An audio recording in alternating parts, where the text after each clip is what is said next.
We're here on May 2nd from a gym in Washoe County because why, Tom? Why are we here and who are you? Well, my name is Tom Clark, and I'm representing the Kate Marshall for Mayor campaign. Excellent. And we are here because the Washoe Dems are having their county convention for Washoe County. And I'm understanding that Carson City, Las Vegas, all of the counties are doing it today as well. So this is our local government time to shine.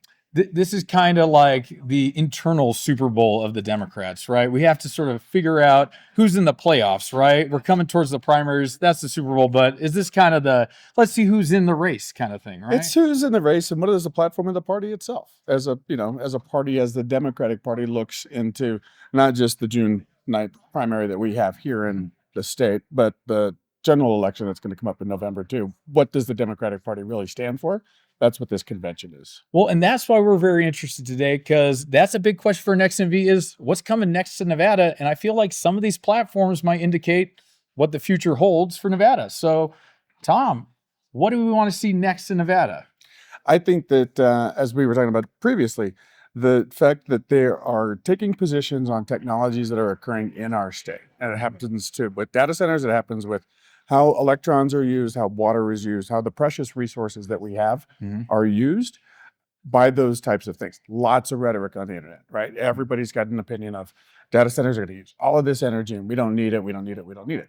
Very similar to the conversation that we've been having about lithium.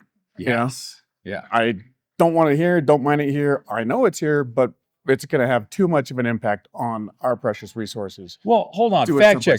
Somebody told me my phone had lithium in it. Is that even true? Because it is. I thought that was just for bipolar people to take or something. Like lithium matters now? Lithium matters now. It's in every single battery that we have, whether it's in your watch, your phone, it goes back to the old adage. If it's not grown, it's mined.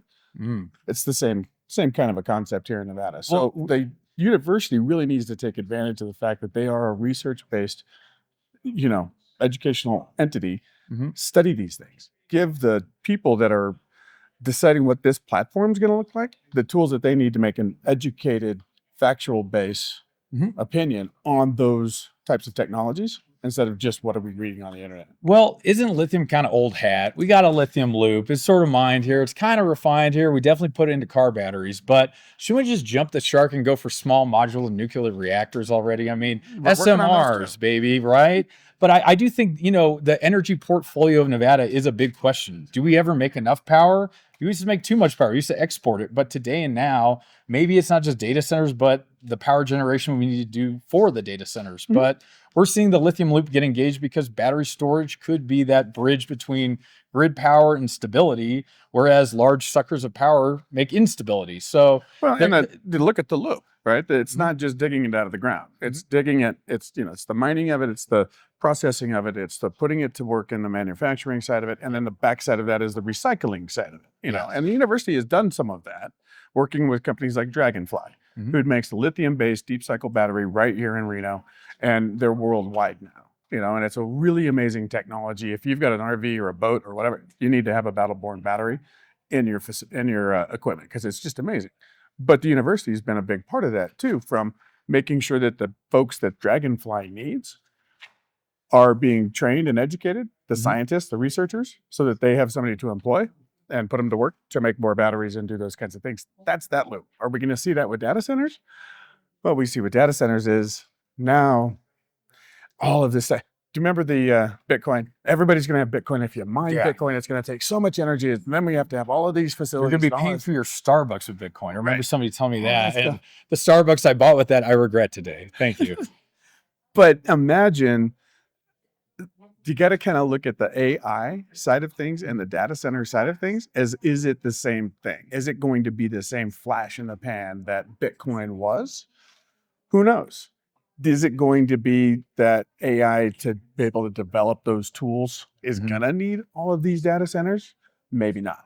The market forces will dictate truly, are we going to turn the desert into a field of data centers, or are we going to continue to make the Nevada desert one of the best places for solar development in the country? That's true. And then it does feel like the in-between is, data centers have a great opportunity for Nevada, but truly what's Nevada get out of data centers maybe? Because is a traditional Nevada tradition to have people come here and extract out of our economy, dig that gold and take it to Canada, right? But that is one where we have to look at the amount of attention here maybe and ask, what is the attention versus the opportunity for Nevada? Just because people want to come here, is it really the best thing for Nevada? Or could there be a better use of those resources towards maybe water management, other things to actually fix some Nevada problems, not just add to them? Right. And you have to look at what is the return on the investment. Is the investment, when you talk about mining, it's jobs, it's permanent jobs, right? Because we're digging, we're processing, we're moving the gold, we're moving the lithium, we're moving the copper, molybdenum, all of those critical minerals that we have. We're getting those to market. That's lots of jobs. Data centers, huge acreage, lots of energy, lots of water, handful of employees. So where is that trade-off? Yep. Are we willing to sacrifice the resources for the small number of jobs when in fact the facilities themselves are such an integral part of what the global economy is going to look like in the coming years? But ultimately, that's the balance of maybe we're too hot on data centers and we need to actually have some other economic development opportunities, or the future will hold that for us all because they're in the now of Nevada, and we'll see if they're the next in Nevada. And They could flash in the pan, or they could be here for the long term. But this is the year we're all going to be talking about it, I think. And one of the things that I think the movement that I'm seeing from a policy perspective is that these data centers, just like mines, need to put up reclamation bonds so that if they fail or if the technology goes to waste and these buildings are no longer used for something, the bond is there to return that space back to its natural, just like the gold mines and the lithium mines and everybody else does. Yeah. There has to be a long-term plan for an industry that could potentially fail. And is this where Nevada can maybe take the lead? We took the lead on the mining reclamation law of Nevada, actually became the national mining reclamation law. Maybe Nevada can say, hey, we have a lot of them coming here. We have the ability to shape the future policy of data centers, at least in Nevada, but maybe national. Throughout the West. That's Nice. where